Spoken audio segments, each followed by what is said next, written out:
Alright guys, what we have here is an UV printer made with 1319 printer or print head, and it has some issues with the electronics that is already been sorted out. Power supply and electronics were faulty, power supply was dead, we already sorted that out, but the bigger issue with this printer is this shaft that holds the head carrier on, head carrier slice left and the right on the shaft. It tends to, from time and out of a lot of work, it tends to wear down. So this shaft wears down also, and this bearing from behind the head on the head carrier also tends to wear down, but it's not really a bearing, it's more like plastic ring, but it wears down with time. So there could be problems in printing. It will start to print, but it will also, if the space between these two becomes too big, it sometimes the head stucks. Head gets stuck, and also there are some other issues like head is faulty. It will need to be also replaced. The gasket on the head is blown on the cyan cartridge, or originally it's a damper, it's temporarily it's just cartridges put on. And also the cable for resetting, for auto reset, got chewed, so it has to be replaced. And also these cables that go into head, and the cable for power supply to the UV lamp has to be replaced. It's already been moved off the printer. So, and the cable for the print head is corroded on the side of the head. So basically all of the cables have to be replaced, and that's about it. There are a few issues which printer could be working with, but really it's necessary to replace this chassis with another one. This is L1800 chassis, but we will use 1500 with minor adjustments on the chassis. So how that is done we will see on this other printer. Actually, it's this printer right here, and basically both of printers need to be repaired. So this would be the first time that we are connecting it, and we will see what's wrong with it. So at the same time we will try to fix this one before we can install it into this one. This printer has to be completely torn down. It hasn't been, like we said, it hasn't been turned on any time before since we bought it, and we bought it as a defect. So first we have to see what's wrong with this one. So let's go ahead and plug it in, turn it on, see what's gonna happen. Probably nothing much, but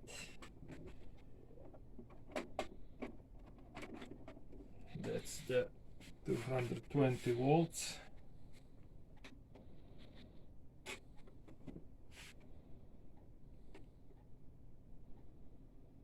Looks like by the ink lighting up, looks like it would need, I already see what the potential potential problem could be. What the hell?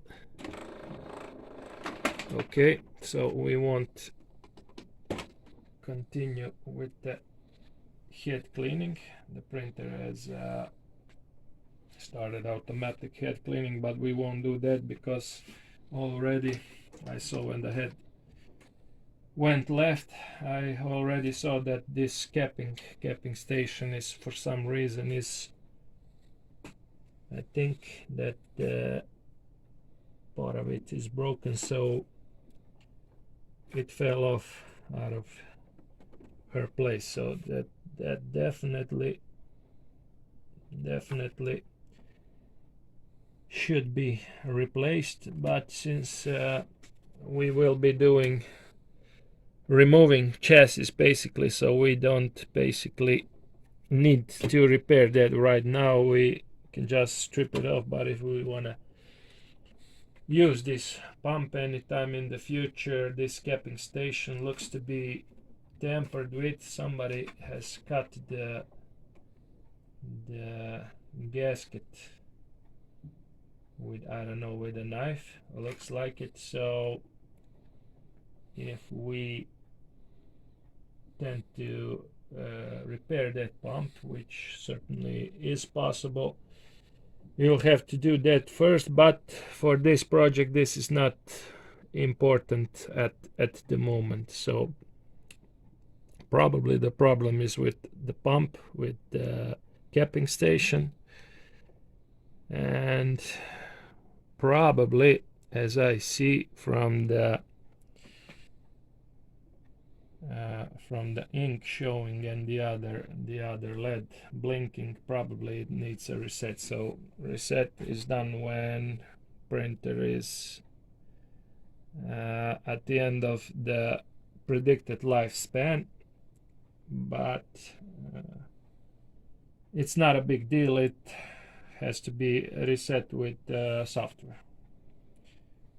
Software for resetting this printer is Vic Reset. You have YouTube videos on how to do that, so we won't be showing you how to do that. You already have a lot of videos on YouTube showing how to reset this particular printer, but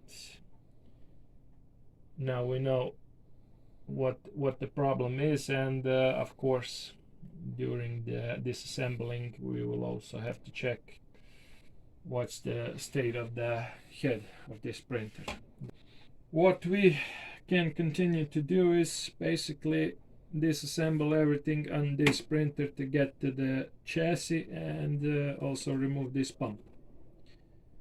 Maybe when we remove the plastic, maybe we can put in some other capping to see just if everything else is working besides the broken capping station. So, but first we will go on and remove this plastic. So how do we do that? Simply unscrew everything you see, because we won't be using any of this plastic. We just need the chassis. We will be having some spare parts maybe from this printer, but basically most of things that we need is just chassis, even without the pump. But we will try, in the process we will try to fix the pump also. So let's see how we do that. We have, for what I can tell, we have 3 screws from the rear side. Let's go unscrew that.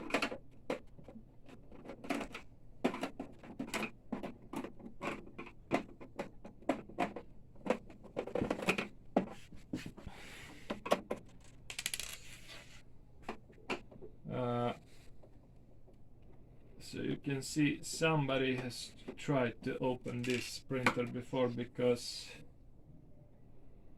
the screws are not all the same. So somebody tried to fix it but couldn't do much of it. We pull this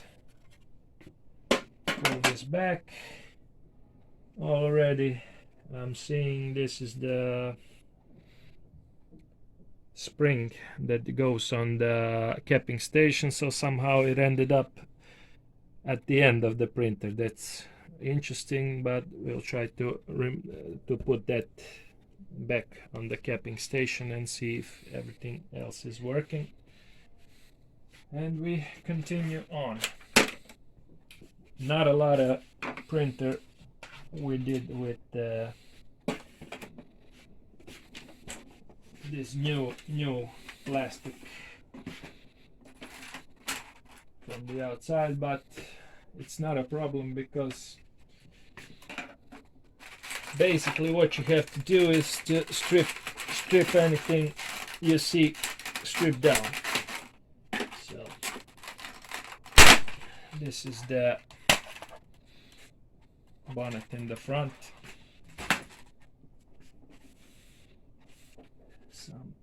Some other pieces are falling out right now. I don't know what that is, but it's not really important for us. I'll take this off. Maybe even something I don't think that this printer is damaged in the transport, but sometimes some damage can happen also there.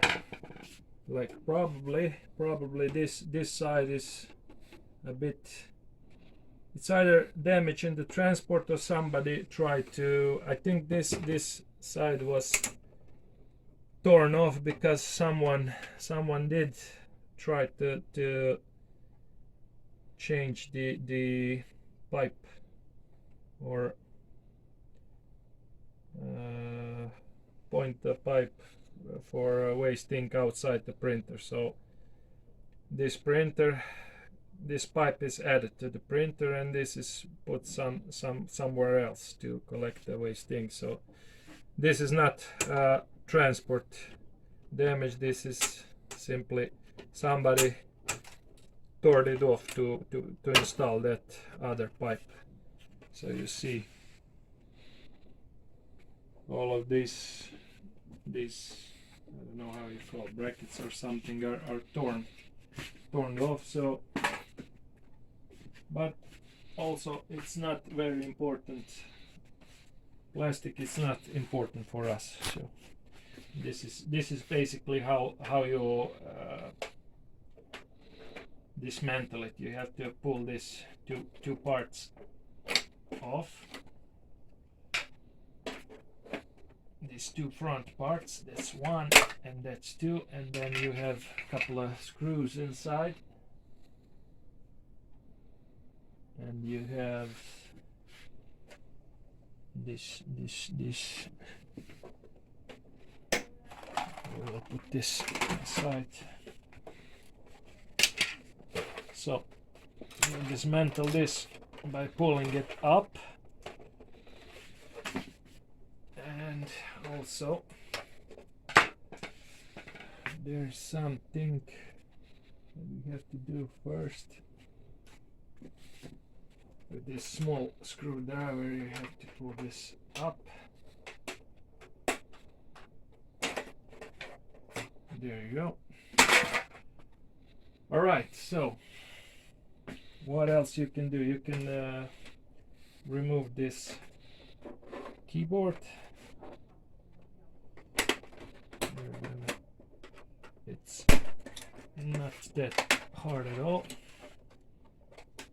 You just have to know where to stick the screwdriver in. So you need to unplug these cables. It's a bit different than on the other printers, but nevertheless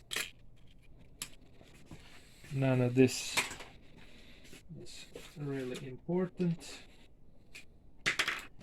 So now we got all the screws that we have to unscrew to remove this upper part. We need to have a 1X screwdriver.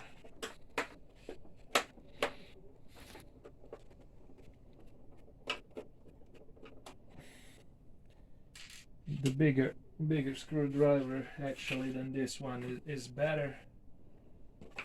Here it is. So it's easier to do with the bigger screwdriver. 1, 2, 3. Those are the 3 screws on the upper side. What else? We have the 2 screws. We don't have this one because somebody already removed it before. But we have one on this side.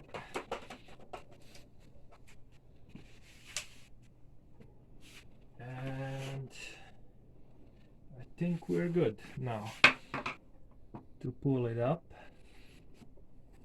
Let's try to do. Something is still, oh, we have one from behind, and that one is only on that side. On the right side it's missing. So somebody is clearly tampered with the printers, probably trying to fix it or modify something, I don't know, but he didn't get far.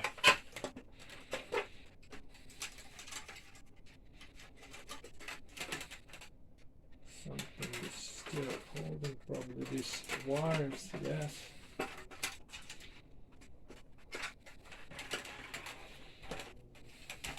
So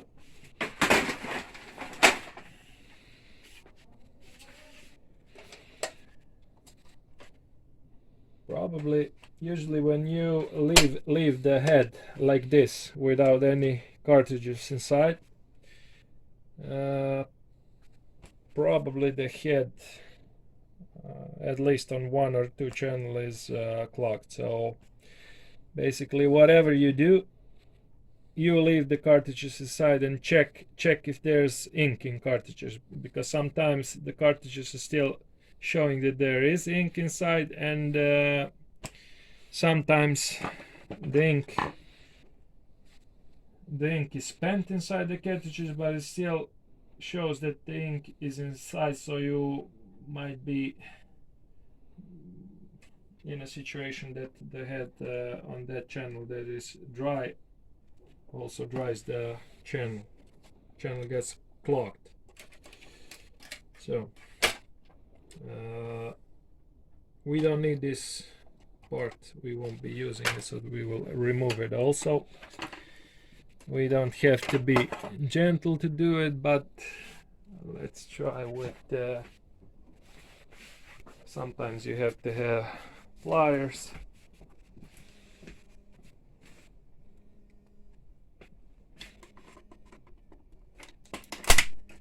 This is how you do it. You just tear off this piece and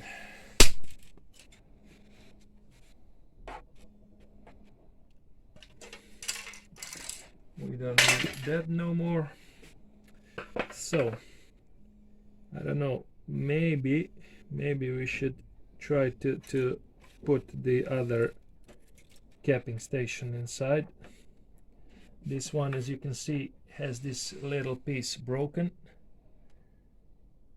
and somebody cut this gasket with the knife. I don't know why, what was he trying to accomplish, but you can try to put one other inside from the another pump, so we can just see if everything else is working. Head probably is clogged. I don't think that it survived, so that would have to be replaced, but let's just go ahead and try to replace this capping station here. So it has 2 pipes from the downside. This is a capping station, and as you can see, this part here is broken, so